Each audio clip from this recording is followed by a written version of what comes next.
No soy historiador. No tengo ni idea de cómo puede ser. ¿Cuál de ellos es? No puede ser de oro. Esa es la copa de un carpintero. Este es sin duda el cáliz del Rey de Reyes.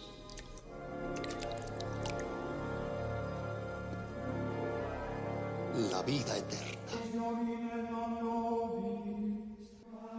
La verdad es que sé, o sospecho, mejor dicho, que traer a la palestra un tema como el que sigue a continuación no estará exento de polémica.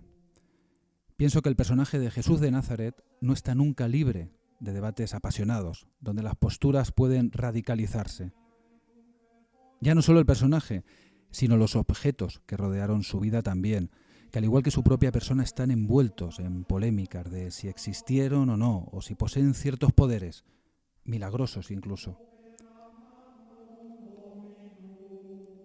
Pienso que la reliquia que a continuación vamos a presentar posee todo ese simbolismo, toda esa connotación, toda esa polémica.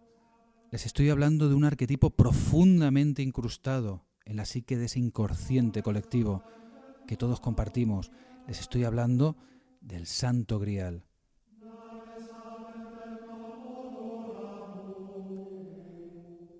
¿Qué tiene esta reliquia para que reyes e imperios la persiguieran, la codiciaran, como los nazis? Heinrich Himmler la estuvo buscando en nuestro país, ¿sabían? En Montserrat. Muchos han dicho poseer o saber dónde estaba esta reliquia, sin querer formar parte de los que estarían a favor o en contra, pues nuestra labor es otra, es diferente, nuestra labor es la de informar.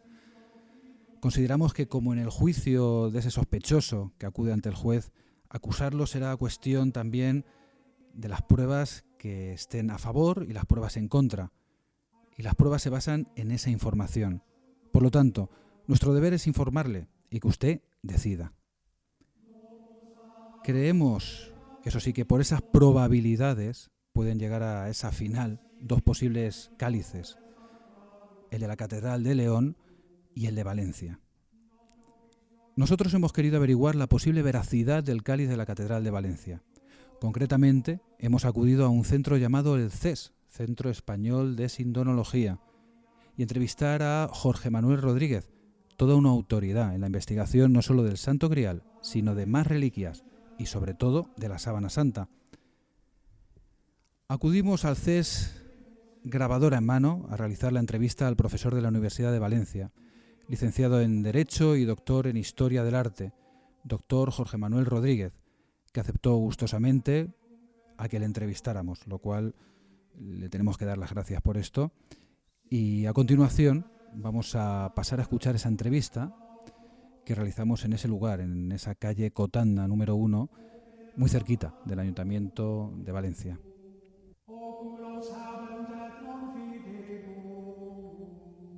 Nos encontramos con el presidente del Centro Español de Sindonología, doctor Jorge Manuel Rodríguez Almenar. Buenas tardes, en primer lugar, doctor. Pues yo encantado de estar aquí a su disposición. Darle las gracias por habernos recibido. Como decíamos antes de la introducción de este espacio, hoy no vamos a hablar de esa otra reliquia que también podemos observar en este centro, como es la Sábana Santa. Estoy seguro que muchos de nuestros oyentes sabrán o habrán oído hablar de los estudios de esta reliquia. De lo que no estoy muy seguro es de si nuestros oyentes oyeron o saben algo de esta otra reliquia que tenemos muy cerca de aquí, en la Catedral de Valencia, y que este centro da cuenta de su investigación. Hablamos ni más ni menos del cáliz que tomó Jesucristo en la última cena. Doctor Jorge Manuel, si nos abstrayéramos un poco de este cáliz que vemos aquí, ¿cómo tendría que haber sido ese cáliz que en el año 33 se dispuso en el cenáculo? Pues es muy gracioso porque como tendría que ser es como es este.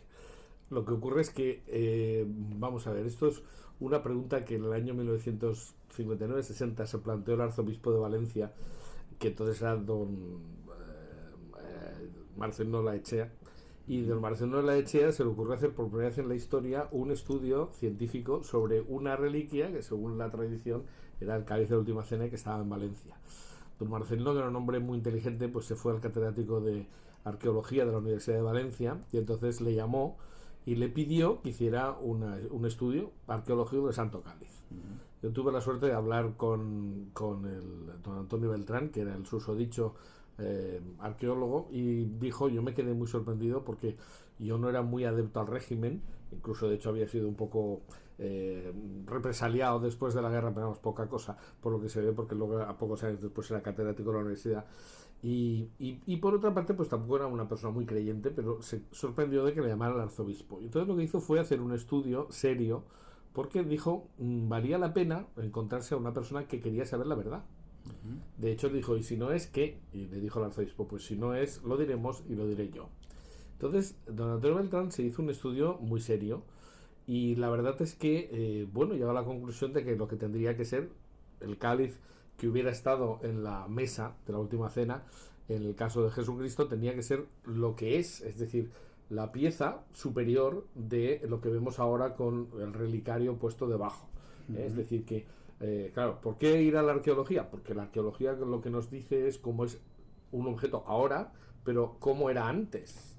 Porque tenemos que decir que ese relicario ha sido adaptado a lo que claro, es la copa, no sé, vamos a ver, claro. Si esto hubiera sido una reliquia tomada en serio y al pasar por la Edad Media no se hubiera colocado un relicario, sería impensable que fuera una reliquia, ¿no? Es decir, por lo menos podemos saber que en el siglo XI, que es cuando se coloca el relicario completo, ese objeto se consideraba el cáliz de la última cena.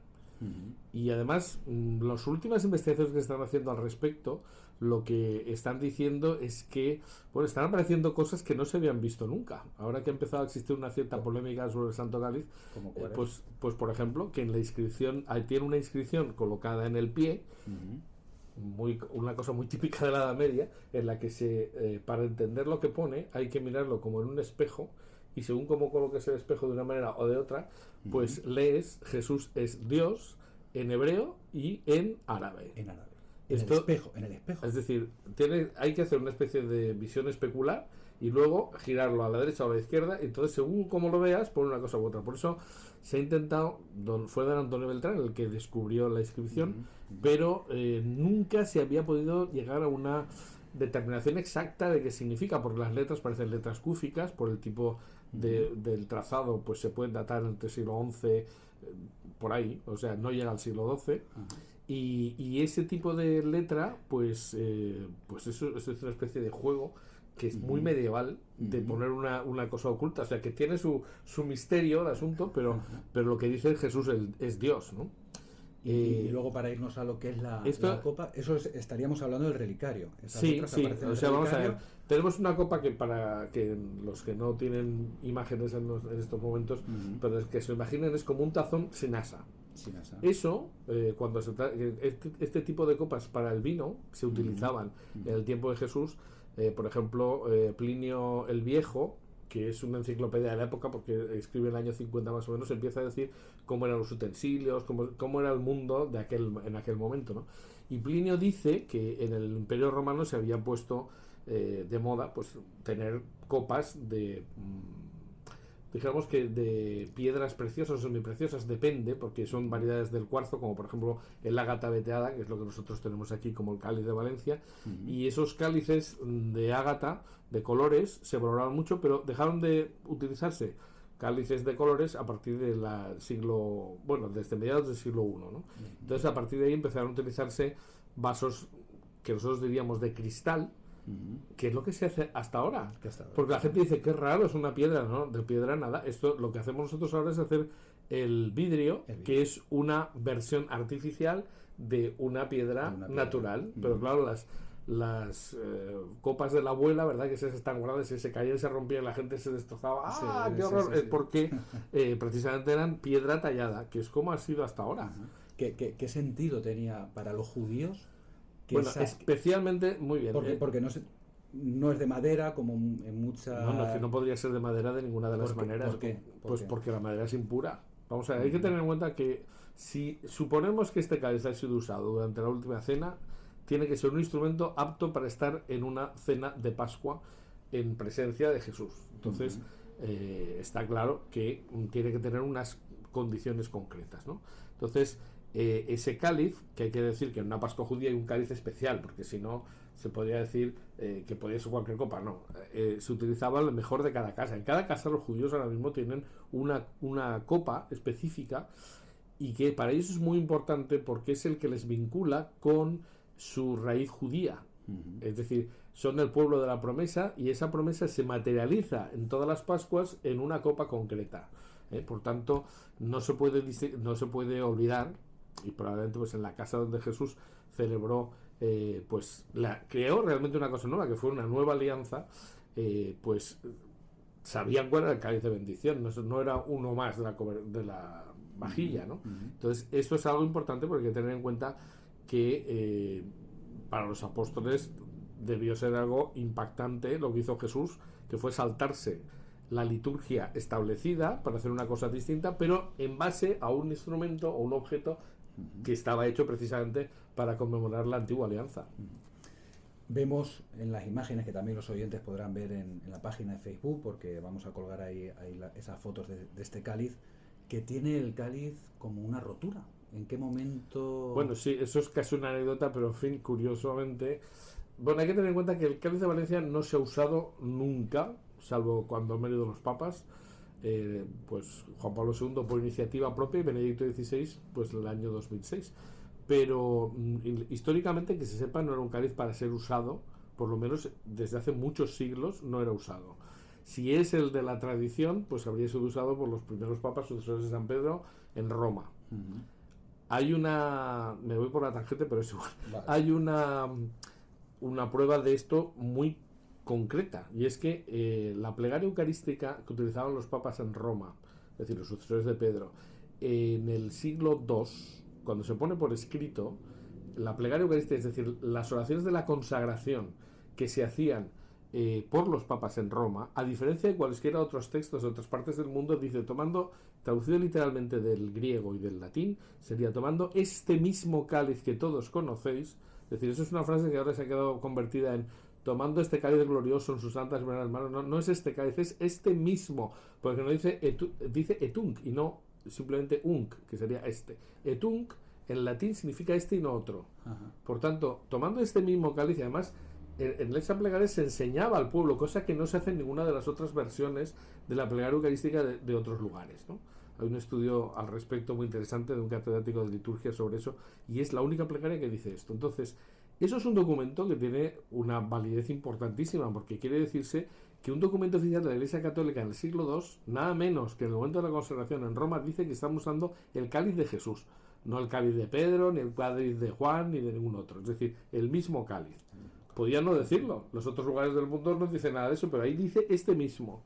Entonces eso es importante, porque la tradición española lo que dice es que el cáliz que estaba en Roma, y no explica por qué, pero que estaba en Roma, llega a, tenemos una pista de lo que podía ser, pero en fin, llega a España a través de San Lorenzo, que había sido pues la mano derecha del Papa, es decir, su... Pero antes de irnos a ver ese recorrido que pueda demostrar que el cáliz el que tenga más probabilidades, este cáliz de la Catedral de Valencia, vamos a ir un poquito ya al significado y luego nos vamos a ese recorrido. ¿Qué simbolizaba ese cáliz para que todo el mundo lo quisiera apoderarse de él? ¿Lo persiguieran reyes, lo persiguieran imperios? Vamos a ver, desde el punto de vista cristiano está claro que si es el cáliz de Jesucristo, es una reliquia cristiana de primer orden, Es decir, de hecho, hasta el Concilio Vaticano II estaba establecido que se hacía genuflexión delante del cáliz porque era reliquia de la Pasión. Desde el punto de vista cristiano, lo que ocurre es que pues hay la importancia de la última cena es básica, porque Jesús lo que hace es cambiar. Desde el punto de vista jurídico es muy fácil, eso es hacer una innovación. Tú tienes un contrato y cambias algunos elementos manteniendo el mismo contrato.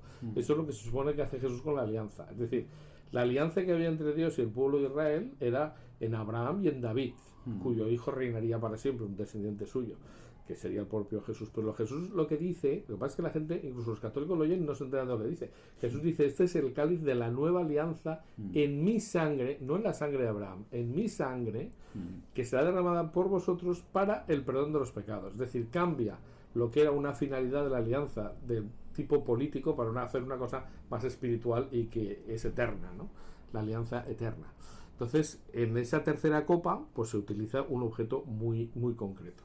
Desde un punto de vista no católico, pues desde luego está claro que es un objeto, pues como entendía Hitler, un objeto de poder, o Napoleón, que los dos persiguieron el cáliz, nuestro cáliz, entre otras cosas, ¿eh? Napoleón estuvo a punto de hacerse con él, lo que pasa es que se le escaqueó, ¿verdad? Se le quitó del medio y consiguieron, bueno, llevándolo a las Islas Baleares, que no cayera en manos de Napoleón. Y Hitler pues mandó a Himmler, que estuvo en Montserrat buscando el Montsalvat de las leyendas, Montsalvat o Montsalvache, y Himmler, perdón, de hecho, pues que pintaba el Montserrat. De hecho, se negó a saludar a la Virgen de Nada porque era una negra, una cosa que era inaceptable completamente, pero él buscaba sitios donde pudiera estar oculto el grial.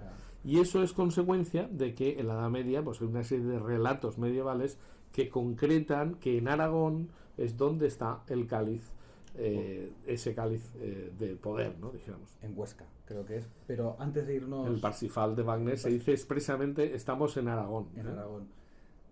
Todo ese recorrido de obstáculos que va recorriendo, ¿no? Con gente que quiera apoderarse de esa reliquia.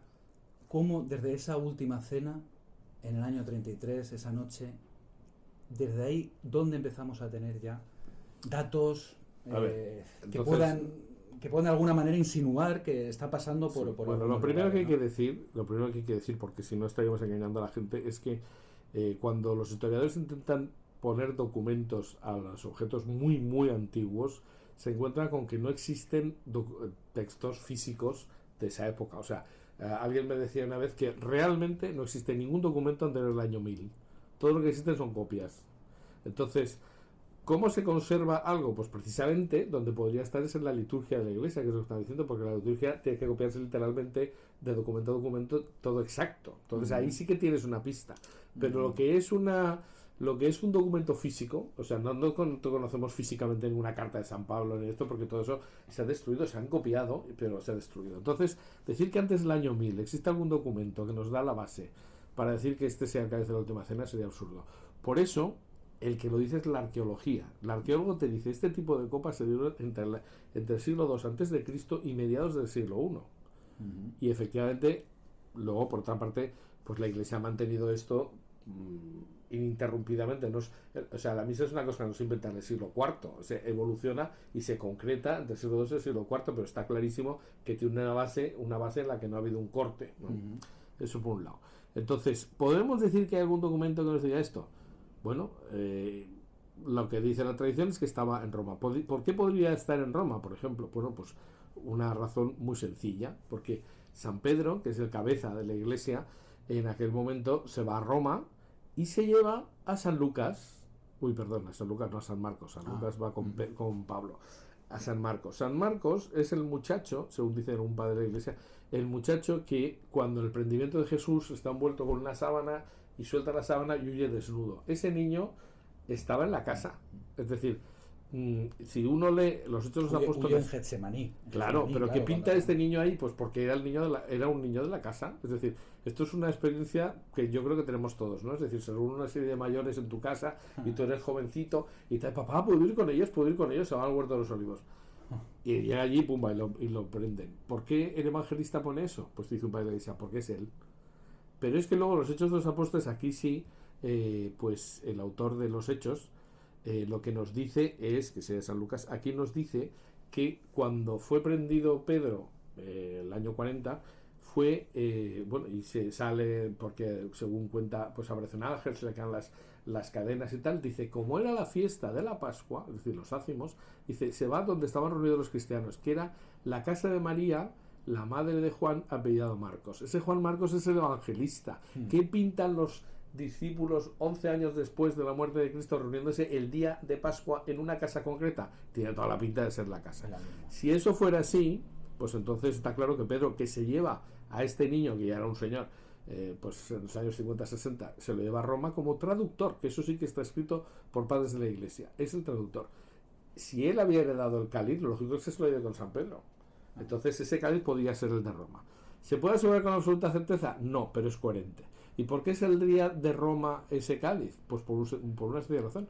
¿Y por qué se vincula a la persecución del emperador Valeriano? Pues porque es una persecución económica. en el año 258 la persecución que acaba con el Papa Sixto II no es de carácter religioso, es económico. El Imperio Romano estaba en el siglo III, estaba completamente quebrado. Entonces, una copa antigua, valiosa, podía venderse. Entonces, lo que dice la tradición es que San Lorenzo, que es el diácono del Papa, por tanto el que se encarga de eso, lo manda a su casa, a España.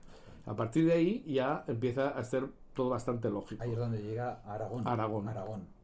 Concretamente a Huesca. Y ahí se queda en un Y monasterio. ahí se queda porque lo que ocurre a continuación en el Imperio Romano es que ya los bárbaros, que los caminos dejan de ser seguros, que se ha hundido toda la administración romana, y tampoco nadie reclama el cáliz.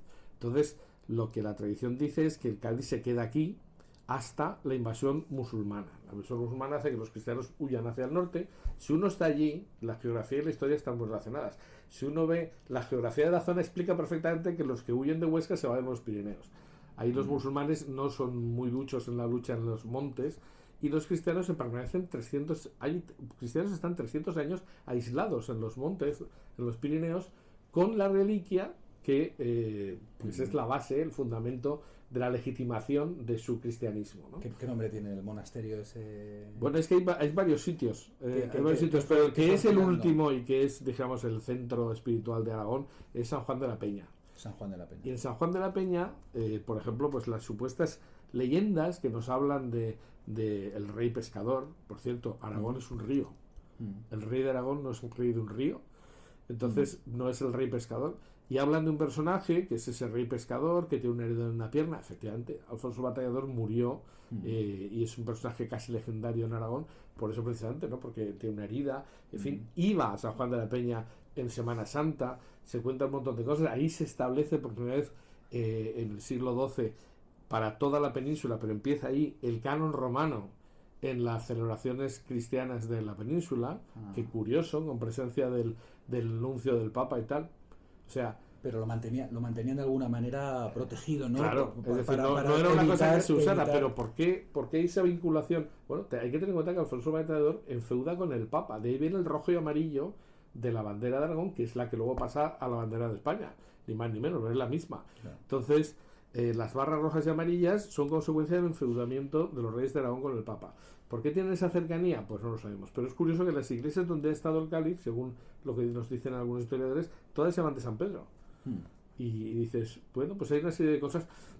Entonces, a partir de un determinado momento, cuando ya los musulmanes están en el sur de la península, los reyes de Aragón pues se llevan primero a Zaragoza, al Palacio de la Jefería, y entonces ya hay un documento oficial dejándoles a los monjes, pues en fin, a cambio un cáliz de oro y tal igual, pero lo que hacen es que se dice y ahí se cuenta, claro. Y no hay cosas tan sorprendentes como que Alfonso Magnánimo en el Palacio Real de Valencia, que está destruido por los propios valencianos, que en fin, así nos pasa lo que nos pasa, pero en las racholetes, o sea, lo que eran las baldosas de su palacio, aparte de las barras de Aragón, utiliza un símbolo que es el siti perillos, el asiento peligroso, que es el asiento que en la tabla redonda tenía el personaje puro que sería con el grial. Es decir, los reyes de Aragón conocían perfectamente esas leyendas y las tenían asumidas como propias. Entonces es que es una cosa sorprendente, ¿no? En fin. Y has dicho entonces que estaba en Zaragoza, llega a Zaragoza, se deja constancia. En la muerte del rey Martín el Humano, que muere también sin descendencia. Hay varios momentos en que eso ocurre, pero este es uno. Martín el Humano muere sin descendencia, entonces en su testamento fechado en Barcelona en el año en 1314, si no me equivoco, porque estoy hablando de memoria, bueno, es igual. En el momento de la muerte ahora veremos las fechas. En el momento de la muerte de Martín el Humano, pues está el problema del compromiso de Caspe. Entonces entran los Trastámara a la dinastía aragonesa, y entonces bueno, pues Martín el Humano pocos años después el rey, que es Alfonso Magnánimo, que es el gran rey de Valencia, trae la corte a Valencia y se lleva el relicario aquí. Y entonces necesita dinero, y entonces empresa pues, hace pues una como garantía, pone el relicario a cambio de que los canónigos de la catedral le den una serie de dineros para la conquista y la ampliación de la corona de Aragón, y entonces como no paga nunca esa garantía, pues se ejecuta y entonces el relicario pasa a la catedral. Es decir, que en realidad era una reliquia que era de los reyes, nunca fue realmente de la iglesia, estaba en manos de laicos, porque cuando el cáliz supuestamente llega a Aragón es que no estaba todavía constituida la jerarquía de la iglesia, estamos hablando de la antigüedad más remota. Claro. Entonces, bueno, pues eso es lo que parece que ocurrió, ¿no? ¿Hay documentación de esto? Está todo documentado a partir del momento que hay, pues, el propio, digamos, escribano de la Casa Real que pone todo por escrito, ¿no? Y es el que habla de San Lorenzo y tal. ¿Es posible que ese itinerario o que la intervención de San Lorenzo pudiera ser legendaria? Pues eso no lo sabemos. Lo que sí que está claro es que el Cádiz tiene la antigüedad que tiene que tener, es como tenía que ser, y además, desde el siglo XI, bastante antes de que existan los documentos, y las leyendas, desde el siglo XI se coloca el relicario ya con las asas, siguiendo un canon, una plantilla, no me salía, siguiendo una plantilla de las que se usaban los orfebres de la media. O sea, hay un estudio ahora del catedrático de la Universidad Politécnica de diseño, que es el profesor Songel, que dice que efectivamente esto está hecho por un orfebre de categoría de los que podían tener los reyes de Aragón. No son los monjes que añaden chapuceramente trozos, ¿no? Nos podemos preguntar, los oyentes también, si había 13 personas mínimo, 12 apóstoles y Jesucristo en esa última cena en el cenáculo en Jerusalén, ¿había 13 cáliz? No, hay una en la Pascua judía hay una copa, que es la copa que se bendice después de la cena. Y bueno, en realidad en la Pascua judía hay cuatro momentos en que se bendice el vino, ¿eh? Entonces, una vez en que se bendice el pan, y pues hay 4 bebidas que se bendicen. Pero el cáliz que se utiliza después de la cena es un cáliz especial porque es el que, dijéramos, que simboliza la alianza de Dios con el pueblo de Israel. Hay que tener en cuenta y decir, ¿por qué los cristianos de repente le dan tanta importancia a eso? Bueno, pues que Jesús cambia una alianza que no puede cambiar a no ser que él mismo sea Dios. Esto... No dicen, ¿en qué lugar dice Jesús que sea Dios? Pues parece que no lo dice nunca en ningún sitio. Sin embargo, si tú vas a renegociar la hipoteca de la abuela, te dirán, oiga, que venga la abuela, que es el que ha hecho el pacto, ¿no? Pues esto es así, o sea, desde el punto de vista del derecho, que es lo mío, pues es muy fácil. O sea, Jesús se está colocando en lugar de Dios. Entonces eso debió impactar muchísimo a los apóstoles, porque nadie podía decir eso. Y por otra parte, luego hay una cosa simbólica que es muy espectacular, que es que se bendice la tercera copa y entonces... Eso es una promesa. La nueva alianza es el derramamiento de la sangre de Jesús por sus seguidores, ¿no?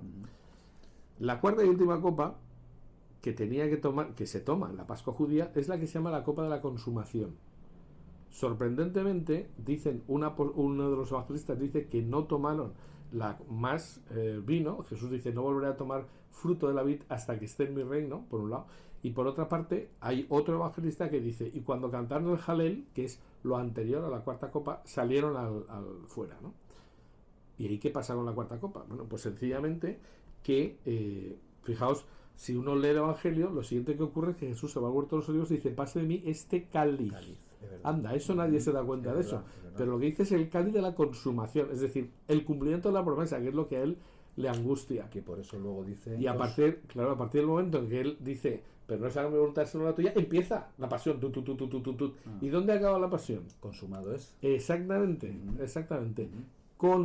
Bebiendo el vinagre, que es fruto de la vid, pero no vino, en la cruz, y diciendo Jesús las palabras finales de la Pascua. Todo está consumado. Por tanto, ¿por qué los cristianos han vinculado siempre la Pascua al sacrificio de la cruz? Por eso, porque lo entendían. Cosa que ahora hay gente que no lo llegamos a entender, la verdad que sí, ¿eh? Es revelador para mí. Entonces se nos cae un poco la teoría de los 2 cáliz, y luego aparece han aparecido muchos cáliz que han defendido su verdad, pero tenemos el de León. No tantos, ¿eh? Y el de León está basado en los que defienden que el cáliz es el de León, pues tienen varios problemas, ¿no? Es decir, hombre, yo creo que una prueba absoluta de que este es el nuestro cáliz, pues yo creo que hay que ser honesto y decir, no se puede decir con total certeza porque no existe una prueba científica que pueda decir eso.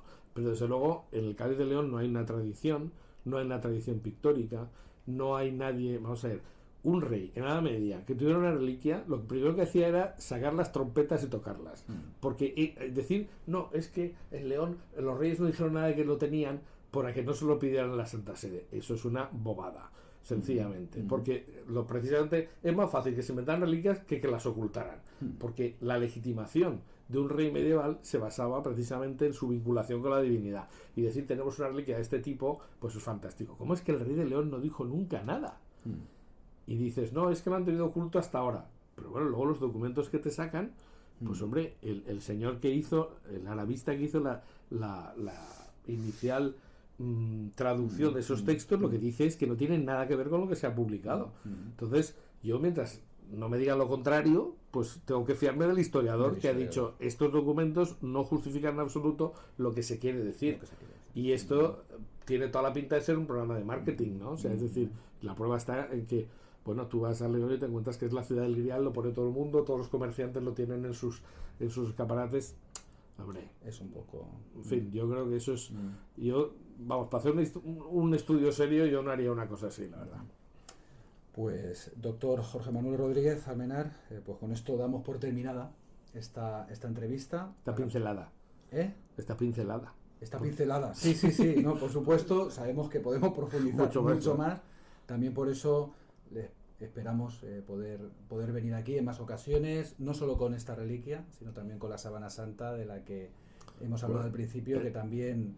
Eso es a lo que nos dedicamos nosotros, a intentar clarificar las cosas que se dicen no siempre con rigor sobre algunas reliquias, ¿no?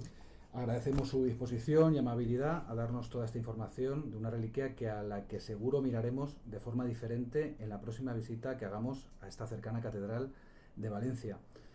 Pues con esto, doctor Jorge Manuel, muchas gracias y nada, hasta la próxima. Pues encantado.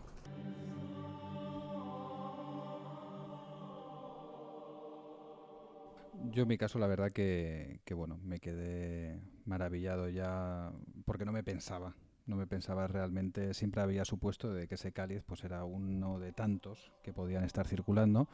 Sí que es verdad que el 100%, como tú bien decías, no lo tenemos, y Jorge Manuel, doctor Jorge Manuel también nos dijo lo mismo, me dijo lo mismo en la entrevista que tuvimos, pero sí que lo acerca, ¿no? Lo acerca a esas posibilidades y como mínimo es un objeto que tiene su historia, su gran historia y se queda ahí, ¿no?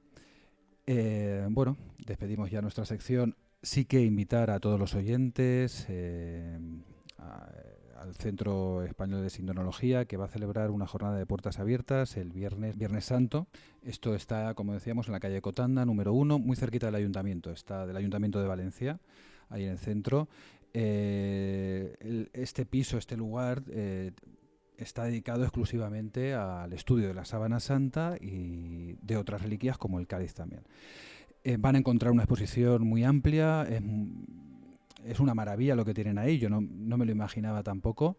De otro tema que hablaremos profundamente en otro programa, le dedicaremos un programa especial a lo que es la Sábana Santa y de esa reliquia de la que el doctor Jorge Manuel Rodríguez sabe, pues yo creo que bastante, y nos va a aportar bastante sobre esto.